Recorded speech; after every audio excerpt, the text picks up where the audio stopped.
Assalamualaikum warahmatullahi wabarakatuh. Halo, selamat siang pemirsa. Apa kabar Anda di hari Sabtu ini? Celia, apa kabar? Kabar baik. Anda gimana hari ini kan Baik malam sekali. minggu ya? Iya, Nanti mau betul kemana? sekali. Mungkin kita cari kuliner-kuliner, tapi nanti juga akan hadirkan ya untuk pemirsa. Ada informasi apa? Oke, sebelum kita hadirkan informasi mengenai kuliner di akhir pekan, kita hadirkan informasi pertama untuk Anda pemirsa. Ini ular sepanjang 2,5 meter muncul dari lubang kloset kamar mandi kos Putri di Temanggung, Jawa Tengah. Petugas Damkar Temanggung berhasil mengevakuasi ular tersebut dengan cara membongkar pipa paralon toilet.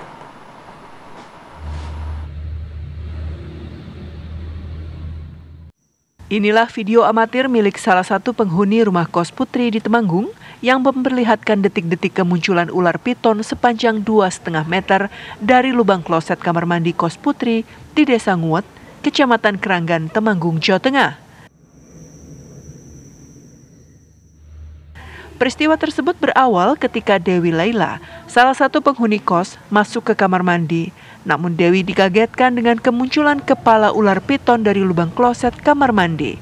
Kemudian Dewi langsung meminta bantuan pihak Damkar Kabupaten Temanggung.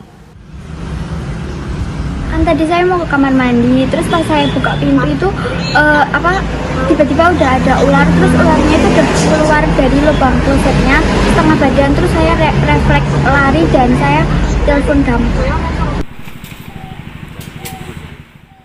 4 anggota personel Damkar Pospring Surat Temanggung langsung menuju ke lokasi kejadian untuk mengevakuasi ular piton sepanjang 2,5 meter yang berada di dalam kloset kamar mandi kos Putri tersebut. Petugas Damkar harus menjebol saluran pipa tersebut untuk mempermudah proses evakuasi. Setelah itu, petugas Damkar Temanggung memasukkan air bertekanan tinggi yang bercampur cairan pembersih toilet ke dalam kloset untuk mendorong ular keluar dari pipa paralon kloset bersama air tersebut. Mantap. Setelah 1 jam proses evakuasi, akhirnya ular piton sepanjang 2,5 meter keluar dari pipa paralon, kemudian ditangkap petugas Damkar menggunakan bantuan alat penjepit ular.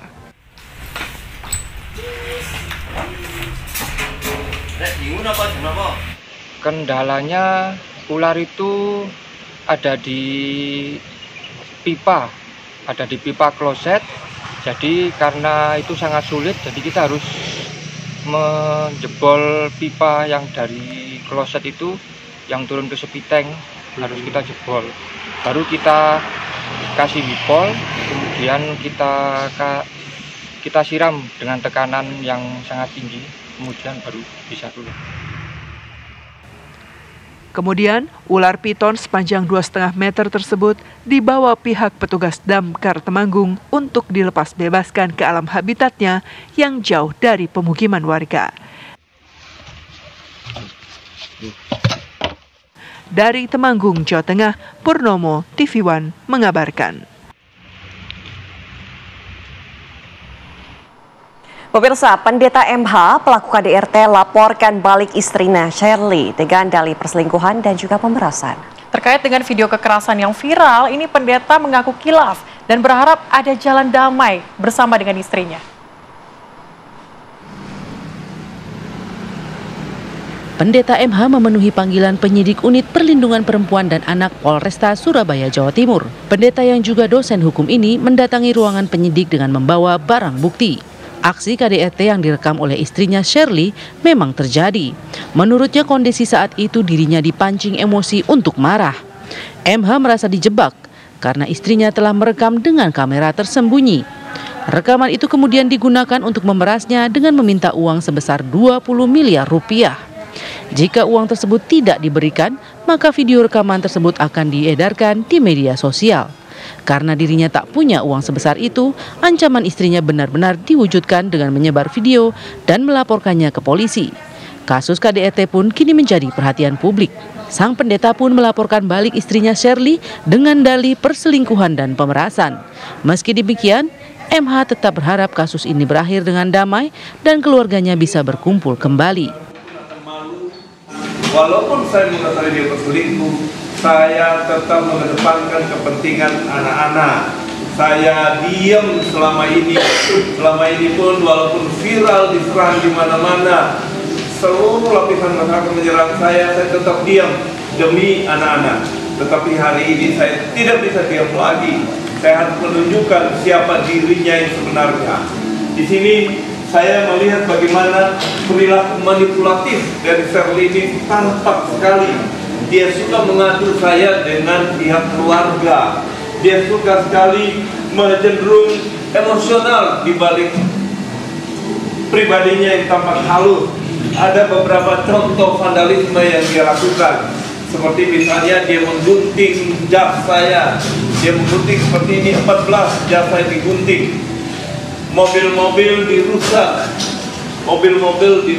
diberas. Itu contoh vandalisme dan temperamental dari yang namanya Shirley. Sementara itu, Shirley didampingi kuasa hukumnya terus menjalani pemeriksaan secara intensif.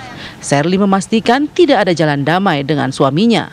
Sebelumnya, sebuah video penganiayaan seorang pendeta sekaligus pengacara viral di media sosial dan dilaporkan korban ke polisi. Korban mengaku telah 20 tahun menjadi korban KDRT oleh suaminya. Dari Surabaya, Zainal Azhari, TV One mengabarkan.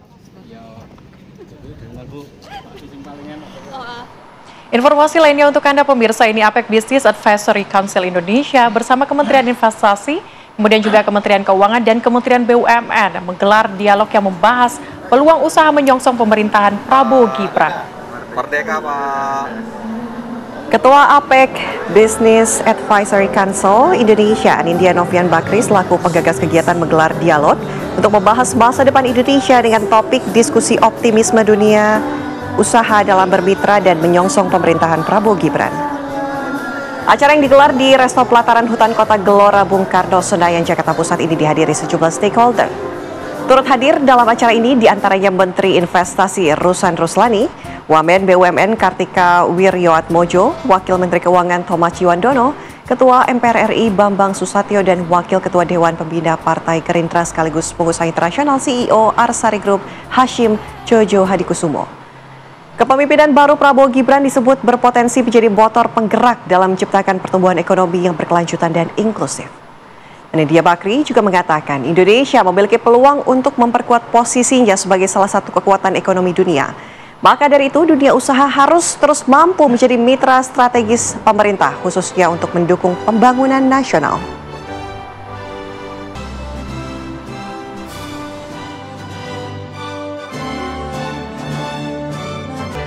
Jadi di pemerintahan Pak Prabowo mencanangkan bahwa mungkinlah kita bisa bertumbuh cepat ke depan. Tumbuh cepat, bahkan angkanya tidak langsung, tapi mencapai 8%. Nah, tadi saya bisik-bisik juga dan tadi pagi bicara dengan Pak Rosan, apa sih Pak Rosan sebagai Menteri Investasi tanggapannya seperti ini? Ini mungkin nggak sih? Tentu bertahap ya. Nah, yang saya ingin sampaikan bahwa di dalam 20 tahun terakhir ya, Indonesia itu juga sudah berkembang cukup pesat. Jadi ketika kita lagi sibuk tentunya dengan berbagai macam pesta demokrasi, di sebelah kiri Indonesia selama 20 tahun terakhir telah berkembang dari $1.000 per kapita menjadi hampir $5.000 per kapita dalam 20 tahun. Tadi saya diminta oleh Pak Anin untuk sampaikan sebenarnya garis besarnya program Prabowo.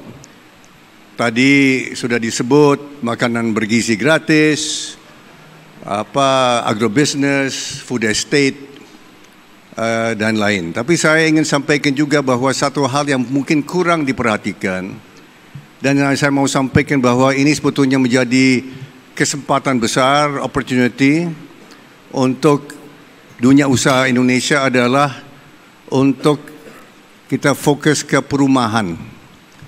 Perumahan yang sampai saat ini mungkin dianggap oleh dunia usaha perumahan mungkin dianaktirikan. Dan di sini, oh ada ya.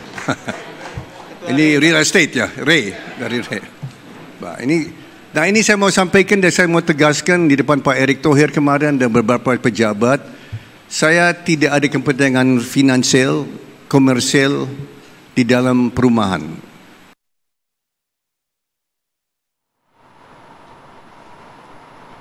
Pemirsa, korban pelecehan seksual yang dilakukan oleh seorang dokter di Cipadu akan kami hadirkan informasi lengkapnya untuk Anda, namun kami harap jeda terlebih dahulu. Usai jeda, kami kembali.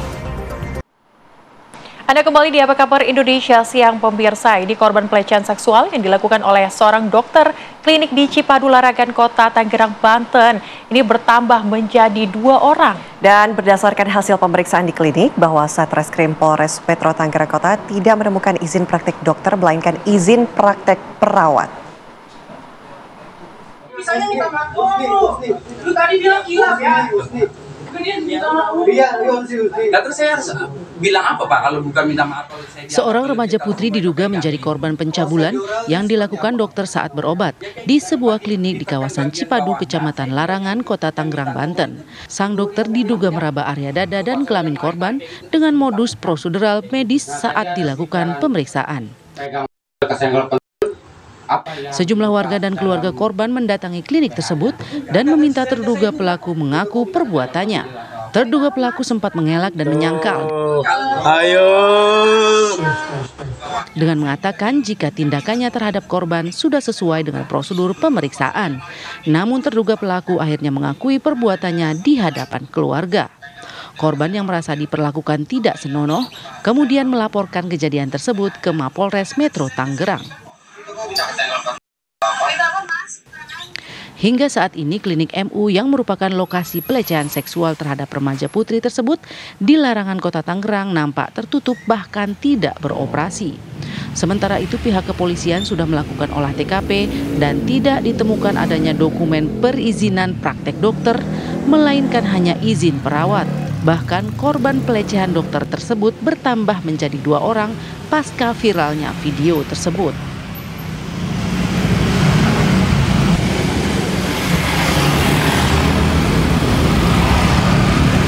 Jadi kemarin penyidik satu tim telah melaksanakan cek dan olah TKP di klinik MU Cipaku Larangan, Kota Tangerang. Dari hasil cek TKP tersebut kita lakukan penggeledahan, kemudian ada beberapa barang yang kita amankan, kemudian kita juga sudah melakukan interogasi di lapangan kepada saksi-saksi maupun pemilik klinik MU tersebut yang juga merupakan terlapor yang mengaku dokter H. Dari penggeledahan kita mengamankan beberapa dokumen yang salah satunya dokumen terkait izin dari yang mengaku dokter H ini. Dari surat izin tersebut kita dapatkan bahwa surat izin yang dimiliki oleh inisial H atau terlapor ini hanya izin perawat. Jadi tidak ada izin sebagai dokter. Kemudian selanjutnya kepolisian Polres Metro Tangerang Kota akan memanggil dokter tersebut untuk dilakukan pemeriksaan. Dari Tangerang, Banten, Rusdi Muslim, TV One mengabarkan. Ditekan bagian bawahnya, saya juga yang minta nurun itu diturunin sama dia. Bukan saya yang narik-narik kayak gitu terus dibuka, bukan, Pak. Pemirsa, untuk mendalami kasus dugaan pelecehan terhadap gadis berusia 19 tahun ini, kami sudah tersambung dengan ibu dari korban, Ibu S. Selamat sore, Ibu. Sore, Bu. Oke. Ibu, kami ingin tahu kronologi kejadiannya ketika terjadi aksi tersebut begitu di klinik. Ini memang apa yang dirasakan oleh anak ibu sehingga harus berobat ke klinik? Pertama dia datang awal ke klinik situ ingin memeriksa karena datang bulannya itu selalu terlambat. Bertemulah dengan resepsionis di situ, lalu dia konfirmasi dengan resepsionis itu. Nanti katanya diperiksa dikasih obat. Lalu dipanggil anak saya ke dalam sama dokter itu. Terus diperiksa, buka celananya sedikit, lalu diusap-usap perutnya, lalu dokter itu buka celana anak saya dan celana dalam anak saya, lalu dia meraba kelamin anak saya. Lalu dokter itu tangannya masuk ke dalam baju anak saya. Dia memegang payudara anak saya. Oke, alasannya apa Bu dengan perlakuan seperti itu? Tidakkah disebutkan sebelumnya alasannya kenapa melakukan hal tersebut? Kata dokter H itu prosedur pemeriksaannya seperti itu, Bu. Oke, Ibu ketika melakukan pemeriksaan seperti itu, apakah di ruangan tersebut hanya anak Ibu sendiri ataupun ada Ibu dan juga perawat lainnya begitu yang menemani? Ada resepsionisnya aja. Anak saya diantar sama temannya, cuma temannya nggak boleh masuk. Oh begitu. Tapi Ibu mengenal dokter ini ataupun klinik ini nih, apakah memang sudah warga sekitar juga tahu tentang klinik ini atau seperti apa, Bu? Atau klinik baru? Saya nggak tahu sih, Bu, kalau ada klinik di situ. Oke. Untuk klinik ini, Bu, dokter yang praktek di sana dikatakan ini dokter umum atau dokter spesialis atau apa? Dia bilang sih dokter umum. Ada pelangnya dokter umum. Tapi nama dokternya itu nggak ada. Oke, tapi saat kejadian terjadi, ini apakah reaksi anak Ibu seperti apa? Apakah langsung berteriak kah? Atau ketika pulang ke rumah baru bercerita kepada Ibu? Pas kejadian itu anak saya pas sudah selesai diperiksa, anak saya bilang, harganya berapa Pak? Kata dokter itu nggak usah bayar Dek. Nah anak saya bingung, lalu dia menanyakan obat. Kata dokter itu nggak dikasih obat juga. Sudah anak saya pulang, suruh pulang. Baru anak saya bercerita. Ibu, untuk warga sekitar juga apakah memang tahu keberadaan klinik tersebut sudah lama atau baru saja buka praktik dokter tersebut? Katanya di situ sudah lama. Cuma selain anak saya tuh ada korban juga, Bu. Cuma dia nggak berani lapor. Oke, artinya Ibu mengetahui begitu ada beberapa korban lainnya yang juga merasakan hal yang sama seperti anak Ibu begitu? Iya, cuma saya nggak tahu itu korbannya siapa. Oke, Ibu mendengar dari mana, Bu? Dari teman saya. Oke. Baik. Oke, saat ini Bu, kasus sudah diserahkan kepada pihak kepolisian. Harapan Ibu tentunya keadilan untuk anak Ibu. Nah, ada yang ingin disampaikan, Bu? Saya ingin keadilan buat anak saya. Sampai tuntas ya, sampai dokter itu benar-benar ditangkap masuk. Oke, semoga keadilan ini segera ditegakkan ya, begitu ya, kepada apa yang terjadi selama ini, dan semoga apa yang terjadi pada korban-korban ini bisa segera speak up dan juga menunjukkan begitu apa yang selama ini dilakukan agar nanti juga tidak ada korban lainnya. Tidak ada korban lainnya juga. Terima kasih Ibu S sudah bergabung bersama kami di Apa Kabar Indonesia Siang. Dan pemirsa, kami harus jeda terlebih dahulu. Usai jeda kami kembali dengan informasi mengenai polisi yang menetapkan ibu kandung korban sebagai tersangka tindak kekerasan terhadap bocah perempuan 9 tahun. Sesaat lagi. Anda kembali di Apa Kabar Indonesia Siang, pemirsa. Kepala Dinas Penerangan TNI Angkatan Darat Brigadir Jenderal Wahyu Yudayana memaparkan sejumlah rencana kerja TNI Angkatan Darat saat berkunjung ke kantor TV One Jumat siang kemarin. Dalam kunjungan kali ini, Kadispenat dan TV One sepakat untuk meningkatkan kerjasama di masa yang akan datang. Kadispenat Wahyu Yudayana menyampaikan program-program unggulan di TNI Angkatan Darat kepada masyarakat luas. Kedepannya, TNI Angkatan Darat mengundang TV One untuk terlibat dalam kegiatan pembinaan teritorial yang akan diadakan di wilayah Indonesia maupun yang ada di daerah-daerah penugasan. Usai saling berdiskusi singkat, Kadispenat beserta staf diajak keliling melihat fasilitas studio yang dimiliki TV One.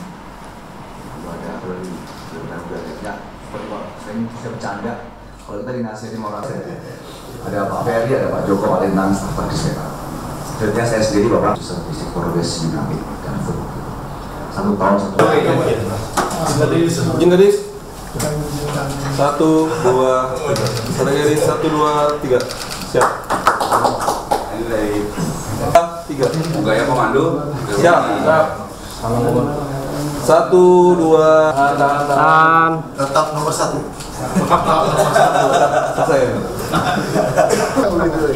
Pemirsa, bagaimanakah jalannya pemeriksaan kesehatan Jagung Congkuk hari ini di Makassar dan juga sejumlah wilayah lainnya. Di Makassar sudah ini mengenai tes kesehatan wilayah kepala daerah di Sumatera Utara. Silakan. Untuk menyampaikan kepada masyarakat berkaitan dengan program-program unggulan di TNI Angkatan Darat di luar program-program rutin, contoh masalah kita mencari sumber air, ya TNI Manunggal Air, kita mencari sumber air untuk kita salurkan ke warga masyarakat yang membutuhkan, yang sulit air, untuk pengairan pertanian, demikian itu nanti akan terus kita gaungkan. Terus kita juga tadi sepakat untuk bagaimana nanti TVN akan membantu mengampli berkaitan dengan kegiatan teritorial yang ada di wilayah Indonesia maupun yang ada di daerah-daerah penugasan yang dilaksanakan oleh satgas kita, yang terus ada berperan bagi masyarakat seperti itu.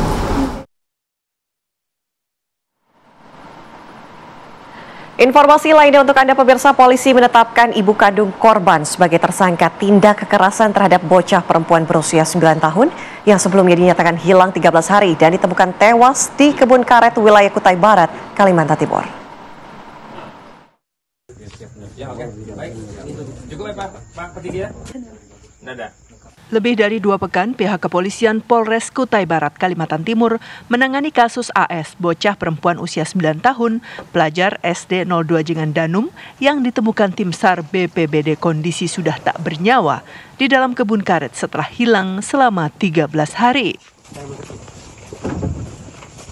Hasil otopsi tim forensik dan alat bukti lainnya, penyidik Satreskrim Polres Kutai Barat menetapkan ibu kandung korban sebagai tersangka tindak kekerasan terhadap korban. Kasatreskrim Polres Kutai Barat masih terus mengembangkan kasus tersebut dengan jumlah saksi yang telah diperiksa sebanyak 17 orang. Penyidik tidak sampai di sini, tetap akan mengembangkan kasus ini berdasarkan dengan keterangan-keterangan nanti yang didapatkan oleh penyidik, alat bukti yang sementara ini masih kita dalami untuk mengungkap misteri kematian daripada Ananda AS. Kini, tersangka RY ditahan di Rutan Polres Kutai Barat dan terancam Undang-Undang Perlindungan Anak Nomor 23 Tahun 2002 dengan ancaman hukuman 5 tahun penjara. Polisi masih mengembangkan kasus tersebut sehingga memungkinkan ada tersangka lain. Dari Kutai Barat, Kalimantan Timur, Aso Andi Marmin, TV One mengabarkan. Ya pemirsa, polisi masih mendalami kasus bocah AS yang sebelumnya hilang 13 hari dan ditemukan tewas di kebun karet. Dan menetapkan ibu kandung korban ini sebagai tersangka. Untuk mengungkap misteri kematian bocah AS ini sudah bergabung bersama dengan kami, AKP Asriandi, Kasatreskrim Polres Kutai Barat, Kalimantan Timur. Selamat siang. Selamat siang, Mbak Ana. Oke, baik Pak. Boleh disampaikan bagaimana perkembangan dari kasus ini? Apakah ada temuan baru yang ditemukan? Baik, terima kasih. Selamat siang. Apa kabar Indonesia Siang di TV One? Perkembangan proses penyidikan yang dilakukan oleh Satreskrim Polres Kutai Barat saat sekarang ini sudah menetapkan 1 orang tersangka terkait hilangnya Ananda almarhum AS. Dan sementara tersangka sudah dilakukan penahanan di Rutan Polres Kutai Barat. Oke. Untuk motifnya sendiri apa, Pak?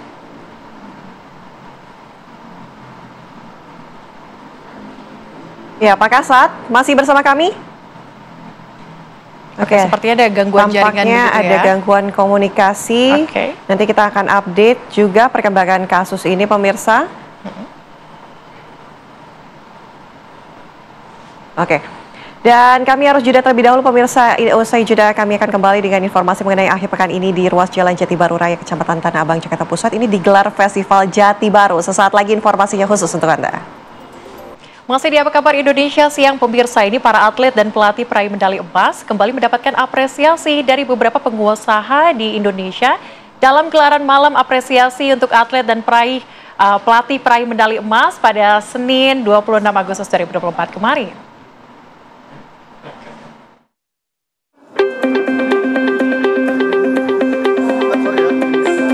Para atlet peraih medali emas untuk Indonesia dalam Olimpiade Paris 2024 kembali mendapatkan apresiasi dari para pengusaha tanah air pada Senin 26 Agustus 2024 yang bertempat di Convergen Indonesia Kuningan, Jakarta.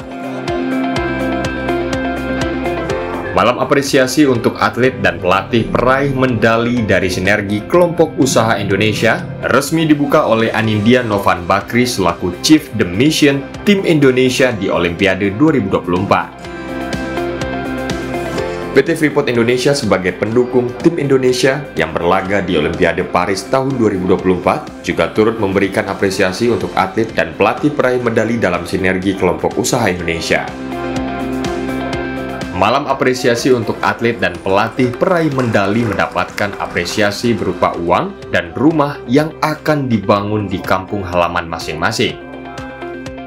Tim Indonesia berhasil mencetak sejarah dengan 2 medali emas dan 1 medali perunggu, di mana 2 medali emas dari Frederick Leonardo di cabang sport climbing dan Rizky Juniansyah dari cabang angkat besi kelas 73 kg. Sedangkan medali perunggu diraih oleh Gregoria Mariska Tunjung dari cabang olahraga bulu tangkis tunggal putri. Indonesia pertama kali meraih 2 emas dari cabang olahraga yang berbeda, yaitu angkat besi dan panjat tebing.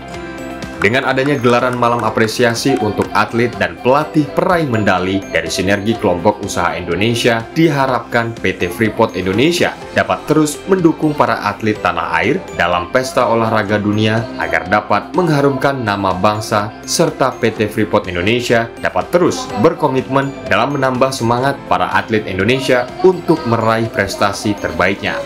Dari Jakarta, Tim TV One mengabarkan. Informasi selanjutnya untuk Anda pemirsa, karena pada akhir pekan ini di ruas Jalan Jati Baru Raya, Kecamatan Tanah Abang, Jakarta Pusat digelar Festival Jati Baru yang mengangkat kebudayaan, kuliner hingga kesehatan. Puncak Festival Jati Baru ini diinisiasi oleh Karang Taruna setempat dan masih dalam rangka perayaan HUT RI ke-79.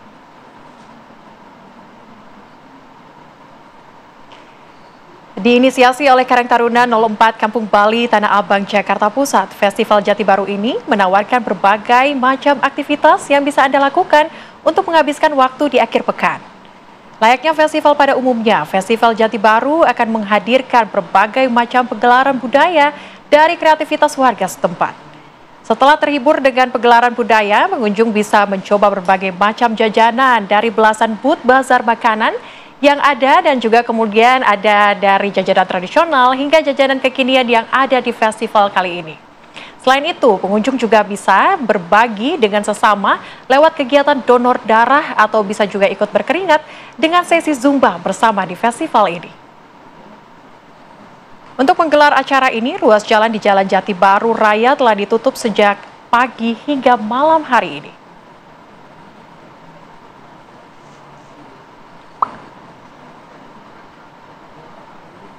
Wah, seru sekali rupanya ya Festival Jati Baru kali ini. Kita mau lihat dan juga mengajak pemirsa untuk melihat langsung bagaimana Festival Jati Baru ini. Ada rekan kami Yohanes Leonardo yang akan mencicipi dan juga melihat bagaimana suasana di sana. Ardo, silakan.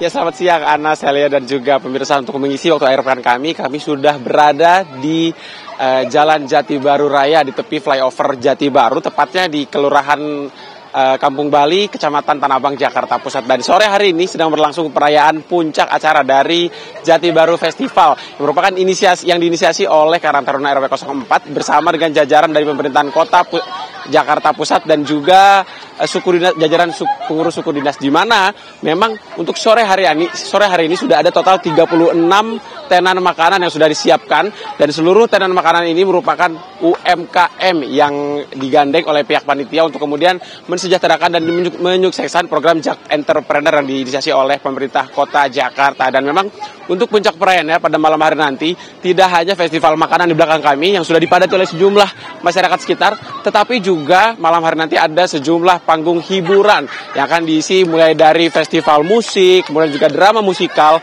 hingga sanggar seni tari tradisional akan diisi dan ditampilkan oleh warga sekitar. Dan bagi Anda, masyarakat sekitar yang ingin tiba atau ingin menyaksikan langsung seperti apa puncak perayaannya, maka Anda dapat datang sendiri ke Jalan Jati Baru Raya di Tanah Abang, Jakarta Pusat. Dan sebagai informasi, pemirsa bagi Anda yang ingin kemari atau ingin melewati Jalan Tanah Abang, ini Anda dihimbau untuk tidak melewati Jalan Jati Baru Raya, khususnya di bawah flyover, karena memang semua ditutup dan dialihkan melalui flyover Jati Baru Raya karena ada Jati Baru Festival yang berlangsung sejak pagi hari tadi hingga malam hari nanti.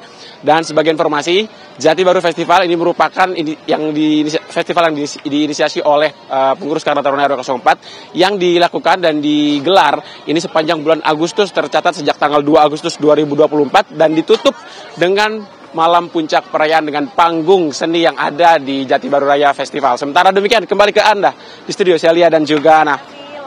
Langsung Yohanes Leonardo dari Tanah Abang. Semoga nggak macet ya di sekitar situ. Nanti ke sana ya, karena ini malam minggu. Tapi kita harus jeda terlebih dahulu, pemirsa. Usai jeda kami akan kembali dengan informasi lainnya untuk Anda sesaat lagi di Apa Kabar Indonesia Siang. Anda kembali di Apa Kabar Indonesia Siang, pemirsa. Rencana kunjungan Paus Fransiskus ke Indonesia pada 3 hingga 6 September 2024 mendatang disambut antusias oleh berbagai kalangan.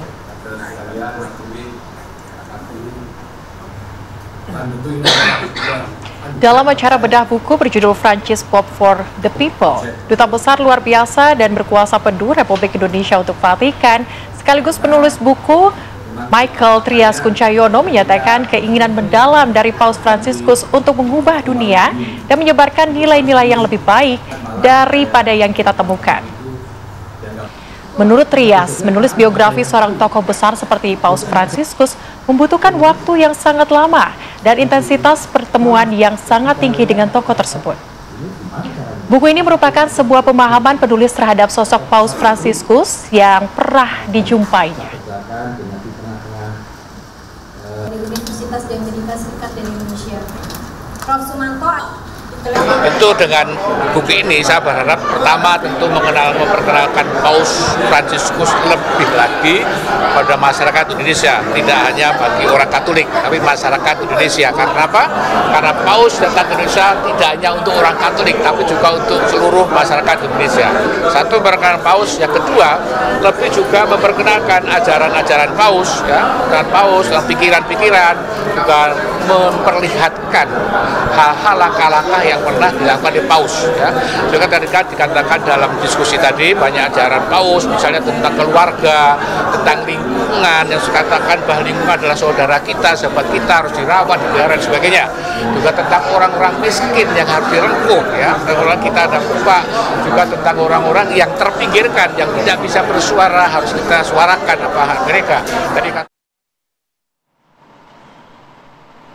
Ya, tak sabar umat Katolik ini menanti Paus Fransiskus yang akan datang pada tanggal 3 hingga 6 September nanti dan puncaknya pada tanggal 5 September di Gelora Bung Karno. Informasi tadi sekaligus menutup jumpa kita di Apa Kabar Indonesia Siang. Saya Celia Alexandra dan saya Ana Telita pamit undur diri. Terima kasih pemirsa. Selamat beraktivitas. Sampai jumpa. Sampai jumpa.